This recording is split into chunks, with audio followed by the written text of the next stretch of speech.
ஒரு அமலை சொல்லுங்கள், அந்த அமல் என்னை சொர்க்கத்தில் அழைத்து செல்ல வேண்டும். லா தக்தப் வலக்கல் ஜன்னah, கோபப்படாதே, உனக்கு சொர்க்கம் உண்டு. உஇத்தத் லில் முத்தகீன், அந்த சொர்க்கம் அவர்களுக்காகத்தான் தயாரிக்கப்பட்டிருக்கிறது. அவர்கள் யார்? கோபத்தை விழுங்குவார்கள். ரசூலுல்லாஹி ஸல்லல்லாஹு அலைஹி வஸல்லம் சொன்னார்கள், ரொம்ப அழகான ஹதீஸ்.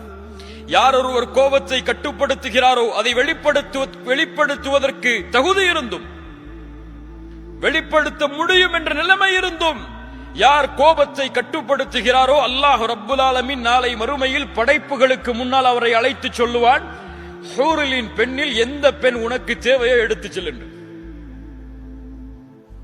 உங்க மனைவி உங்களை கோபப்படுத்துறாங்கன்னு சொன்னா, அந்த கோபத்தை விழுங்குங்கள், அல்லாஹ் இந்த பெண்ணை விட சிறந்த பெண்ணை மறுமையில் தருவான் என்று. ஹூரிலின் உண்டுன்னு சொல்லி அமைதியா இருந்துடணும்.